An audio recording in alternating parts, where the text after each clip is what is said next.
ના ના એને રહેવા દો. આ ફોટો પહેલા પાડજો, હું આમ બતાવું ફોટો પાડો.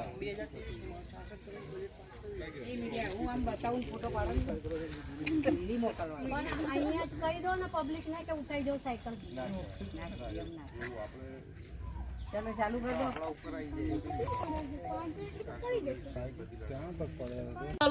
દીકરીઓને સાયકલ આપો, સાયકલ આપો, સાયકલ આપો, દીકરીઓને સાયકલ આપો, સાયકલ આપો, સાયકલ આપો, દીકરીઓને સાયકલ આપો. બંધ કરો, બંધ કરો, બંધ કરો, બંધ કરો, બંધ કરો, તાઇફા બંધ કરો, બંધ કરો, બંધ કરો, તાઇફા બંધ કરો.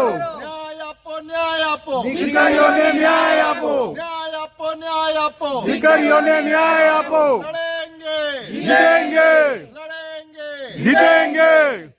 પડી છે બધી ઓપન જ છે, બધી કાટ થઈ ગયેલી ચાવીઓ ને કાટ થઈ ગયેલા. ચલો બહાર જ કરીએ. આપણે ભારત કે ચલો બહાર જ.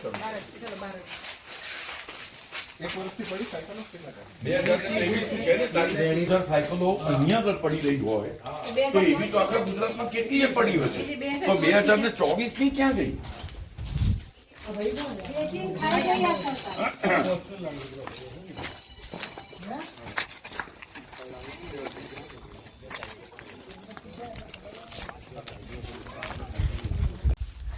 ગુજરાત સરકારને દીકરીઓ સાથે અને શિક્ષણ સાથે કેટલો પ્રેમ છે એનો ઉત્તમ નમૂનો આજે અમદાવાદ પાસે આવેલા લાંભા ગામમાં જોવા મળે. આમ આદમી પાર્ટીના કાર્યકારી અધ્યક્ષ ડૉક્ટર જ્વેલબેન વસરા, શ્રી ચેતનભાઈ રાવલ, શ્રી વિજયભાઈ અને આખી ટીમ આ વિસ્તારની મુલાકાતે આવ્યા.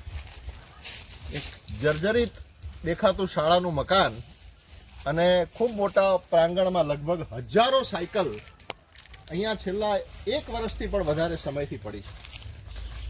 સરસ્વતી સાધના સ્કીમ અંતર્ગત ધોરણ 9માં પ્રવેશતી દીકરીઓને સરકારશ્રી દ્વારા શાળાઓમાં સાયકલ વિતરણ કરવાનું હતું. આ કંઈ લાખો કરોડો રૂપિયાની વસ્તુ નથી. એક દીકરી દીકરાઓને ભણતર માટે આશીર્વાદરૂપ એક આ સાયકલ આપવાની હતી. સાયકલો આવી ગઈ છે. કોના આશીર્વાદથી આ સાયકલો અહીંયા પડી છે? અને આ તો એક જગ્યા છે. આવી ગુજરાતમાં ક્યાં ક્યાં કેટલી સાયકલો પડી છે?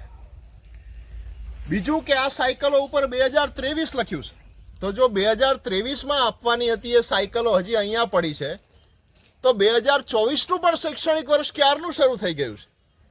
તો 2023ની સાયકલો હજારોની સંખ્યામાં અહીંયા ધૂળ ખાય છે, કટાય છે, અને 2024ની સાયકલો ક્યાં છે? આમ આદમી પાર્ટી ગુજરાત સરકારને વિનંતી કરે છે કે આ બાબતે યોગ્ય ખુલાસો કરે. આ કોઈ વ્યક્તિગત કોઈ નેતાના દાન ધર્માદાના પૈસાથી આ સાયકલો ખરીદવામાં આવી છે? અને જો ખરેખર ગુજરાત સરકારના પૈસાથી આ સાયકલો ખરીદવામાં આવી હોય તો આ દીકરીઓ સાથે અને ગુજરાતની પ્રજાએ પરસેવાના ટેક્સના પૈસા ભરીને જે આપને આપ્યા છે એમનો વાંક શું? ફરીથી આમ આદમી પાર્ટી વિનંતી કરે છે મુખ્યમંત્રી શ્રી ભૂપેન્દ્રભાઈ પટેલને કે આપણા બધા જ ધારાસભ્યોને લઈ અને એક વખત આપ દિલ્હીની શાળાઓ જો, દિલ્હીની વ્યવસ્થા જો. સાયકલ નથી આપી શકતા, શાળાઓ કેવી રીતે સુધરશે? કેવી રીતે ભણશે ગુજરાત? આત્મમંથનનો સમય છે. ગુજરાતના જેમના દીકરા દીકરીઓ શાળામાં ભણે છે તે તમામ વાલીઓને, તે તમામ પરિવારોને પણ વિનંતી છે કે આ સરકારને જગાડો. 2, 4, 5 નેતાઓ કે 25, 50, 100 કાર્યકર્તાઓ વારંવાર નહીં કહી શકે. આપે તાકાત બનવું પડશે. જો ગુજરાતનું ભવિષ્ય, દેશનું ભવિષ્ય અને આપના દીકરા દીકરીઓને જો ભણાવવા હશે, એમને સારું શિક્ષણ આપવું હશે, સારી વ્યવસ્થા આપવી હશે તો અમારું કામ છે વાત આપ સુધી પહોંચાડવાનું. બાકી આપની મરજી. જય જય ગરવી ગુજરાત.